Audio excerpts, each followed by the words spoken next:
Bob Andelman, and this is the Mr. Media Interview, brought to you today by The Fitness Buff Show, the leanest, fastest hour on radio. Check it out online at fitnessbuffshow.com and start getting fitter and faster today. Nemesis is a new Miami-based independent feature film that tells the story of an idealistic young rap star fighting for his own voice against the corrupting influence of the hip-hop industry. A record label discovers him, and he is forced to promote violence and materialism in exchange for fame. The movie dramatizes the hypocrisies of a multi-billion-dollar industry that encourages its fans to stay true to the streets.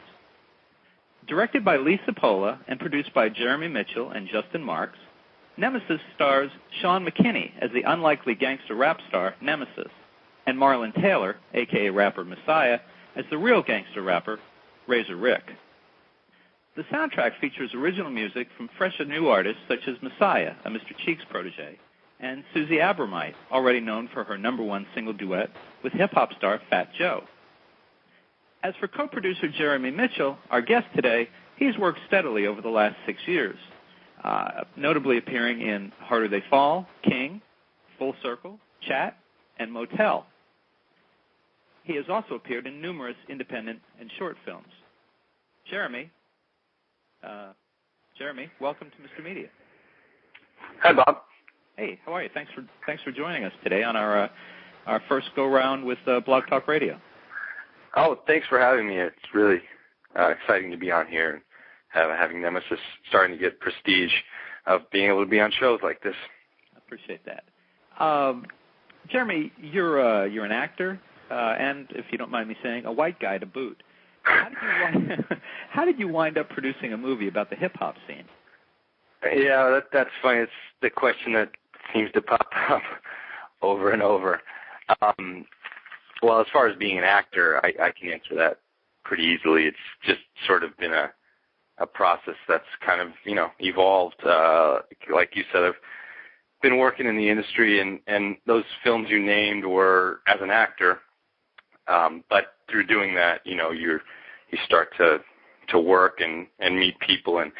And with Lee, the director, he directed Harder They Fall, was his first feature, and we met on that project and just started to develop sort of a working collaborative relationship, and did a couple other little projects together, and then did a competition where I wrote the script and he directed it.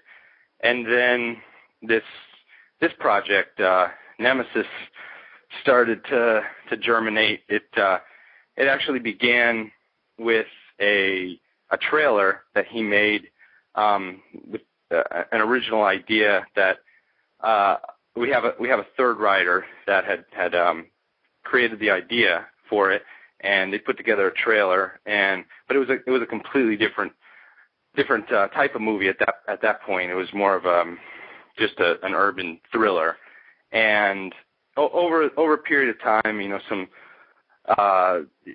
opportunities arising for like major locations, a concert venue that we thought we'd be able to shoot in. We thought, hey, this would be a great idea, and really. We're looking to get started, I'm early in my career, as is the director Lee, so we're looking for a vehicle that'll push us out there and to be able to do bigger and bigger projects. And this presented itself, and it was an amazing opportunity. And, we looked at it as something that most films in this genre, typically they're not done with a lot of integrity or a lot of, art. They're really just commercial vehicles, but we saw it as a vehicle that could be commercial, but we could do it our way and bring our integrity to the project and try to expand the limitations of the genre and make it into something that had quality to it. And so that's how we got involved in the project.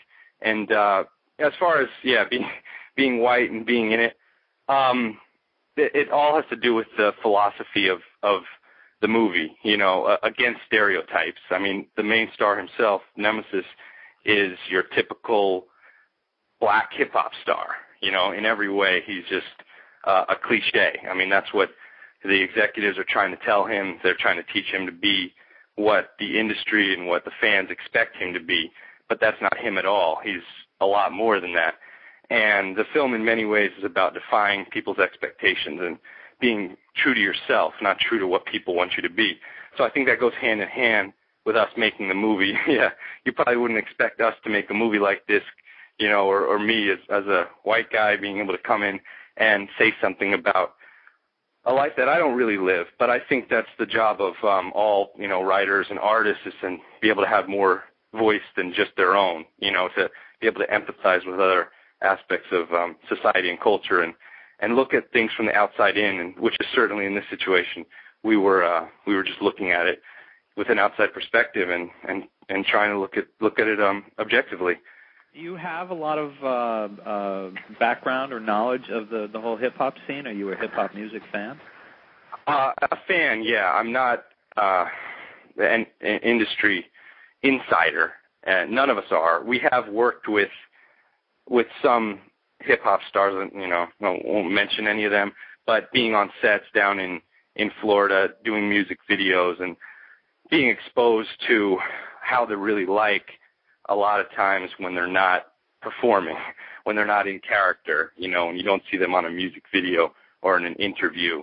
And a lot of that was the inspiration for the movie. The persona many times is completely different than what you see and what's commercialized. And a lot of them are just really articulate, really intelligent. They're business people, and they're putting on a character and making money, and being successful at it. And they're really good at what they do, but the image that they portray and project is nothing like what they are themselves, and certainly not what they believe you should act like.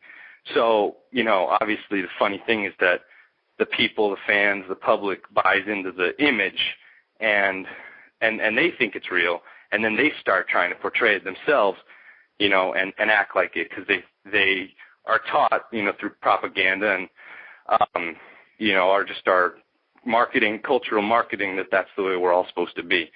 So, yeah, we sort of, I guess, had a point to make about that, about conformism and what's going on right now in pop culture.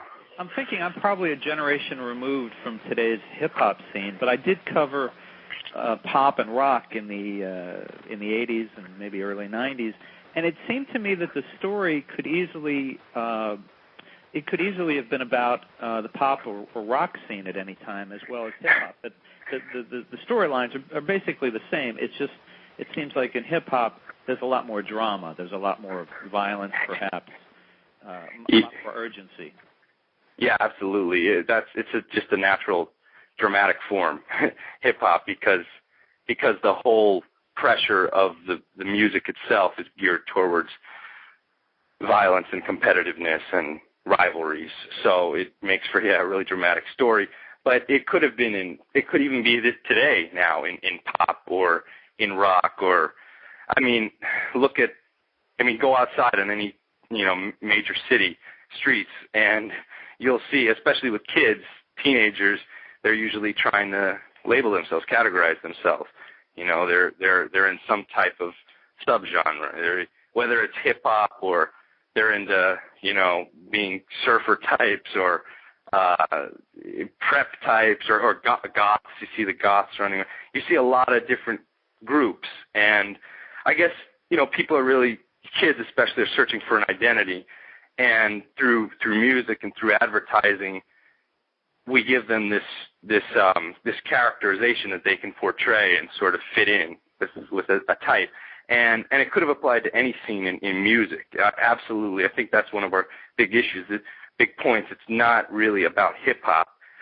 It is. The movie is, hip-hop is the route we took to express the point, but certainly it can stand for any of the other genres of music. And just, trying to totally, contain yourself into what people's expectations of you are.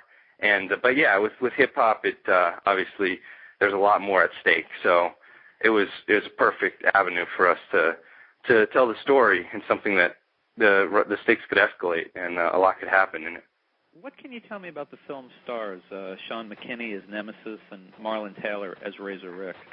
Okay, well, yeah, Sheaun's first of all an amazing actor. He's a major theater actor, and he's out in L.A. now, but he's done a ton of work in Florida and Miami, and everybody in the theater world knows him there.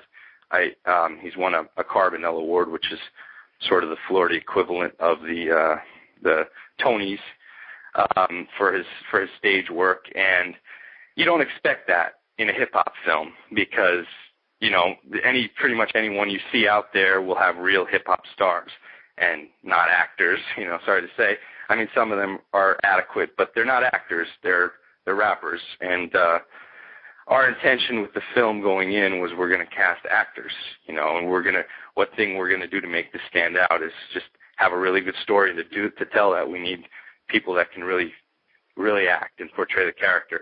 So that was our mindset going in. We weren't just going to cast rappers. And we came in, and we had the auditions, and Sheaun, I had already known Sheaun because, like I said before, I'm an actor too, so I knew how good he was. I didn't know what he could do as a rapper, and that came as a total shock. But yeah, he came in an audition, and he's just really, really talented, just really natural and genuine, and you know, just has a lot of different complexity that he can pull off, and to be able to play, you know, your stereotypical rapper, and to be able to pull off that cartoonish, just cliche aspect of a character, which is what they do, and then his other half too, which is, you know, the introverted, deeply talented artistic side, showed a lot. But like I said, it totally surprised us because he had also been a rapper in his past. So he came in, and when he was, you know, when we were doing the film, he ended up contributing music to the movie, I guess sort of like Hustle and Flow, Terrence Howard coming in and, you know, not being, he wasn't even really, hadn't rapped or anything, and was able to pull it off. But yeah, Sheaun did, and did a really admirable job. And as for Marlon, it's funny, he auditioned right afterwards, and so did Bashir Sylvain, who played Jason. Three of our main cast came one right after another and just knocked us away. But Marlon is a real rapper himself, and we didn't know that coming in. We just cast him on his acting abilities alone, and he has such a sharp presence. I mean, just in his face and in his mannerisms and his persona. You know, you can tell he's had a lot going on in his life, and he has a lot going on inside of him, and it just comes out in the character. I mean, everybody who sees the movie will just always make the comment, wow, he has presence. Wow, who is that guy? You know, and he just hits you with so much, so quickly. He's just very, very, very sharp, and he did an amazing job as an actor, and he's a great musician as well, and we're like telling everybody, why isn't this guy out there? Why isn't he famous right now? You know, why is he the best kept secret that, you know, only us know about him? So we're hoping that this gives him a platform to get his music out there as well, and become a star in his own right, and as well as an actor. And they're all fine and good, but tell me about Susie. Susie, of course you want to know. I know guys are gonna see her, are gonna want to know more about her, so we're gonna have to fill in around the edges here. Yeah, I'm sure they will, and I think a lot more people will be wanting to know about her as soon as this gets out there. Susie is a developing star as well. It's funny, Susie and me actually have a long background because we're both tennis players originally, and we knew each other from way back then, and the role she played was by far the most difficult to cast in the movie because, again, going back to the whole stereotypes concept, we were trying to play with them, and the opposite of the black male gangster rapper is the white female rapper, you know, which you don't see because nobody will accept. And so we said, okay, they won't accept it. Let's see if we can put a character in there in the movie that's actually, in reality, a lot more hard-edged in her attitude and her upbringing than the main guy really is, even though he's pretending to be what she really is. So that was sort of the intention of the character. But to cast that was a real mission, because we actually had to find somebody that could pull it off. And I never even thought of Susie, even though I'd known her and knew she was in the music industry, because I didn't know her music that well, and what I had heard of it was more R&B, sort of Nelly Furtado-ish, Black Eyed Peas girl, whatever her name is right now, Fergie. Something more along those lines. And I knew how attractive she was, and we don't mind having an attractive girl in the role, but we had seen it more as sort of a thuggish, hard edge type of girl. But another friend of mine who was helping cast the movie had actually knew we were having trouble casting the role, and had seen this girl Susie on MySpace, and she mentioned her to me. Didn't even mention the name. Said, "I know this girl on MySpace who's amazing, fits the role perfectly." And the power of new medium or whatever, just artists being able to get out there. And this had reached a friend of mine, so I checked it out, and boom, it was Susie. It was like, wow, I didn't even think of her.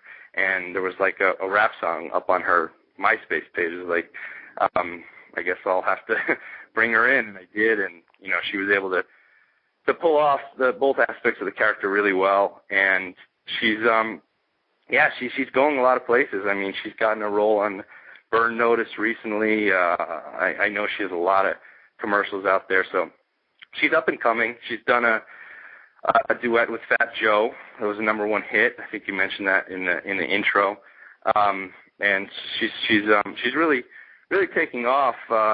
Again, we're hoping it's a platform here for her to take further steps. But I mean, yeah, just off of, I know she's got the commitment because of her past and the talent and the star quality. Obviously, you can probably see that yourself. No disrespect to your male co-stars, but I think a lot of the guys are going to be very interested in Susie, and I don't want to give anything away from the movie, but yeah. And she keeps her clothes on. I don't want to be misleading here, but I think guys would be very interested to check her out. Yeah, I think so too. And no, she doesn't have to take her clothes off to still steal the show in a lot of ways. So this is your first producing role, I'm assuming. It is my first feature producing role. Yeah, I've produced a couple of short films and such. But the question that anyone in my position would have to ask is, where did you find the money? How did you guys ante up to produce this? And what was the budget? Well, we were able to, first of all, the budget, can't give exact details, amounts on that, but I'll just put it at, it was under $1 million. So it was a, low budget fare. We don't have any huge names in it, but hopefully they will be soon. And as far as we were able to fall into an investor. We had one investor, private investor locally in Florida that we were able to approach with the film, and we actually already knew him, and he had seen what we'd done in the past, a few of the other projects, the short films, and the success we were starting to have, and recognition with the different projects, and seen the trailer. He had seen the trailer for this, and really, the script, and bought into the concept of where we were going, and got on board, and also the DP helped out a tremendous amount that we had, because he was really, really well connected in the Florida area. He'd been working for 10 years, not as a DP, as an assistant camera. So just like us, he was looking to step up and take the next step in his career and do something bigger and become a DP. So this was the project he'd been looking for, because he'd had the opportunity to be in different stuff, but he wanted something that he could really show off in, I guess, for lack of a better word. And so he loved it when he read the script, got in. Once he got in, a ton of things started to happen, because, like I said, it's Florida. There's a lot more opportunities than if you're shooting in LA, and it's a smaller community. And he knew everyone, and just was able to pull a lot of people, a lot of really important people in the Florida film industry into the project, and just get us it just raised our expectations a ton. I mean, we came into this project looking at our philosophy was, hey, let's just make something. You know, we're not going to sit around for 5 years trying to put together a project at the highest level because, you know, if we start working now, put something together, you know, by the time in 5 years comes around, it'll be our third project, and we'll be, you know, when we finally get there to that big one, we'll be so ready from all this that it's going to pay off a lot more. And it'll just doing stuff, we think, it just helps you get there, not just waiting. So yeah, we came into it, we were like, hey, we're just going to make it, and we had expectations to make it as good as possible, but we didn't know it was going to blow up like it did, and things, you know, that would start to fall into place and just bring the production value at a way higher level and raise our expectations and make us come with more of an A game. And bringing Justin Marks, the DP, in changed everything as far as that went, our whole mentality. And it was just really exciting to be involved and watch it grow, and it's scary too to have to meet a lot of responsibility that we didn't expect to at the start of it. Now, actors and responsibility are not supposed to cross, right? Actors and responsibility, right? The fickle of us, but luckily, you know, once you take on a different role, you assume a different name. So when you're on set, you're the producer, and you try to portray that, and it just happens because you believe it, because you have it. So, yeah, responsibility comes with the territory, and it changes you. It definitely, for me, it gave me a ton more discipline, absolutely, and it still is. I want to say, this is still kind of a new format for me. I understand we may have some live listeners, so folks, if you're listening to this live, you can call into the show and ask a question of Jeremy at 646-595-3135. I'll repeat it one more time. It's 646-595-3135. And if you'd like to call in, we could. As a matter of fact, we do have a call. Jeremy, let's see who's calling you. Okay. Hi. Is there a caller there? Hello. Hi. Do you have a question for Jeremy? This is actually Sheaun Mckinney. I'm in the movie Nemesis. Oh, Sheaun, thanks for joining us. Yeah, of course. How you doing, Jeremy? I'm doing great. I'm glad you were able to get on. This is our star right here. This is Nemesis, everybody. Appreciate you calling. Sheaun, tell me about taking this role. I mean, it's a small-budget film, right? But a big opportunity for you, I guess. Yeah, definitely. Just like Jeremy had said, I mean, when I first got approached about the audition, my initial reaction was, you know, I didn't want to go and just play another rapper, you know, because that happens all the time, and that's kind of not the route I wanted to go with my career. But then reading the script and seeing that it had a real storyline, and seeing that the character Nemesis definitely had some substance to it, and all the supporting characters were real people, and the storyline itself to me is tremendous. You know, I thought this is great. I have, you know, an amazing opportunity to not only tell a great story, but to, as an actor, you know, play a complete character. Yeah, I mean, your character, it really is complete, because through flashbacks we see you as a boy, we see you growing up, we see you with your father, and then even as an adult, we get to see these two very different sides of Nemesis. Right. And it's like Jeremy had mentioned. Like, I mean, when I first started out back in the day, I used to rap, and it just hit me that wasn't the career I wanted to follow. And you know, being an African American, coming from a place, you know, I didn't grow up in the ghetto per se, but you know, I grew up in, I guess, what we call the hood. And there's a couple of routes you can take to try to get out of there. And one of those routes for a lot of people is rapping. And, you know, most of the kids that grow up around there, we see rappers, and that's what we want to emulate. We want what they have, but we don't know what goes in between those steps they took to get there. And, you know, I'm a huge hip-hop fan. I grew up on hip-hop. I love hip-hop, and it's been exploited so much, and it's been manipulated so much. And I think the movie shows a great part of what happens to these people, because, I mean, I think we forget that when we see these huge stars, that they're people first. And Nemesis is a prime example. You see what happens to this kid who's an artist at heart, and the industry says, we want to take you and make you this. And the movie, to me, is about decisions as a man. You have to make a choice. What do you want to do with your life, and what are you willing to sacrifice? And to me, it does a great job of that, of saying, this kid, he has to make a choice. Do you want the fame and fortune, but what is it going to cost you? And to me, that was a standout reason for me to take that role and try to portray that, I think that's an important point, too, is that, hip-hop didn't start out being what it is now. It started out as an act of rebellion. It was a celebration of life, even though times were tough, and obviously in the area that it came out of in New York, it was lean streets, and there were a lot of negatives, but the music itself was positive, and it was trying to be uplifting, and it was a movement. It was a different movement from everything that was around it. It had its own identity, and over time, it's sort of been morphed into what it is now, into, for the most part, at least commercially on the radio and the big music that makes a lot of money, it's just, an agent of propaganda. And like Sheaun said, I think his character has a similar arc in itself. He starts out as a really truthful, true to himself, genuine artist, and gets manipulated into being something that he isn't really. Sheaun, let me ask you, I kind of teased Jeremy about this when we started the conversation, being the white guy doing the...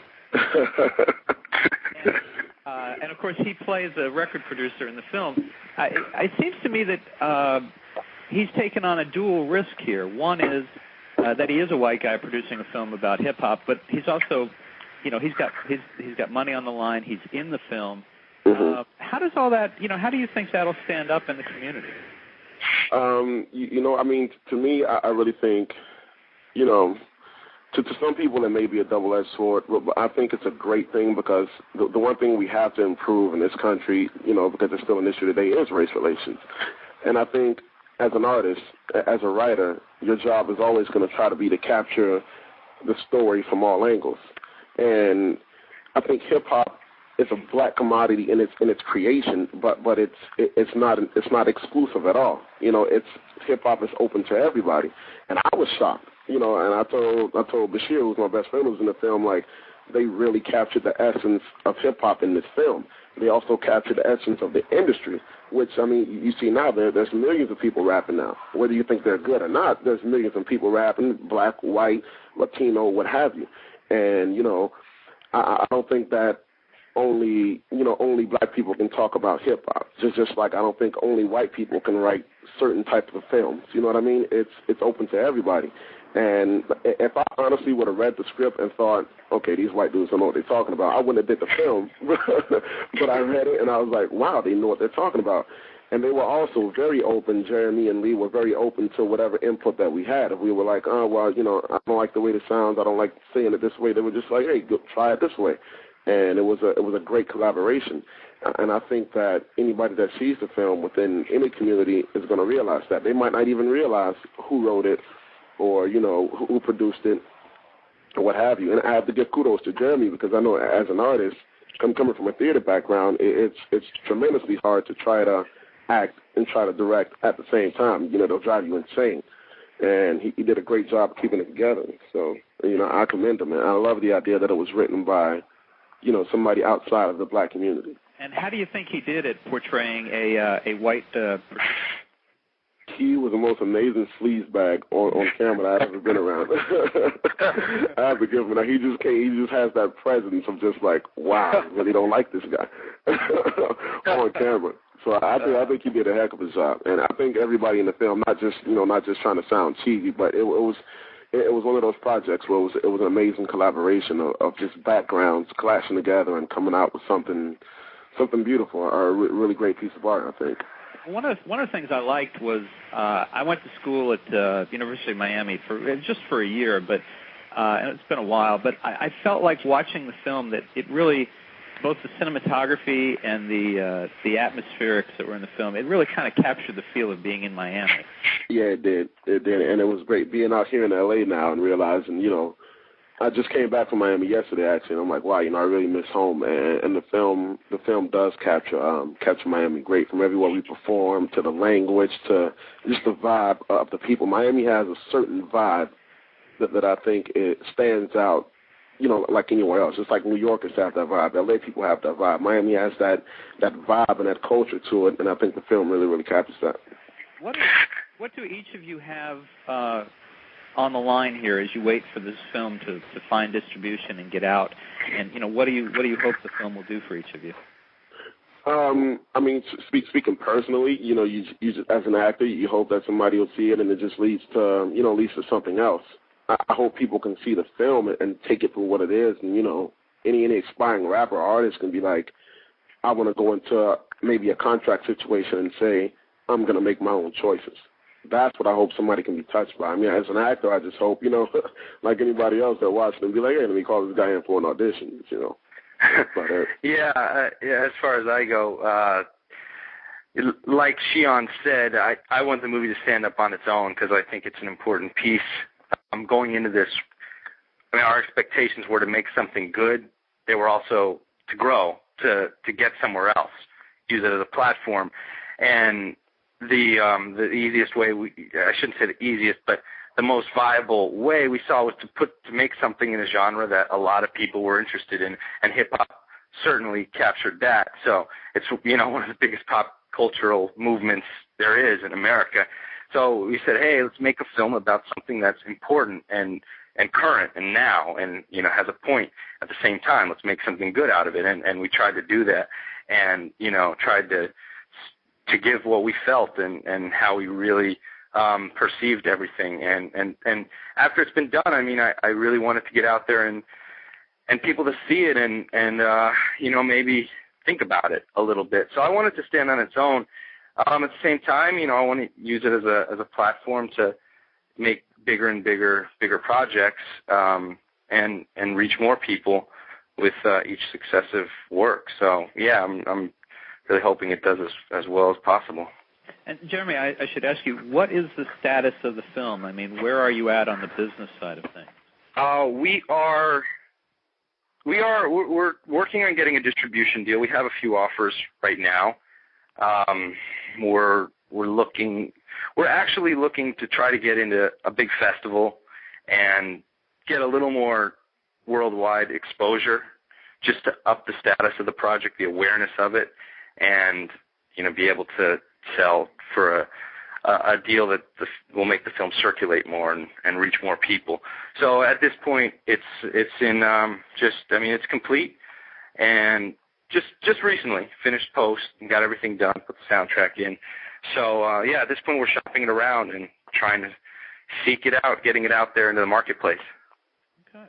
Well, Jeremy Mitchell, producer of Nemesis, and Sheaun Mckinney, star of Nemesis, thank you both so much for joining us today on Mr. Media. Thank you very, very much. Appreciate your time. Thank you so much, Mr. Media. And folks, if you're curious to know more about the movie, you can visit the website at www.nemesisthemovie.com. And if you'd like to keep up with Mr. Media's Friday interviews, you can subscribe to the site via email at www.mrmedia.com.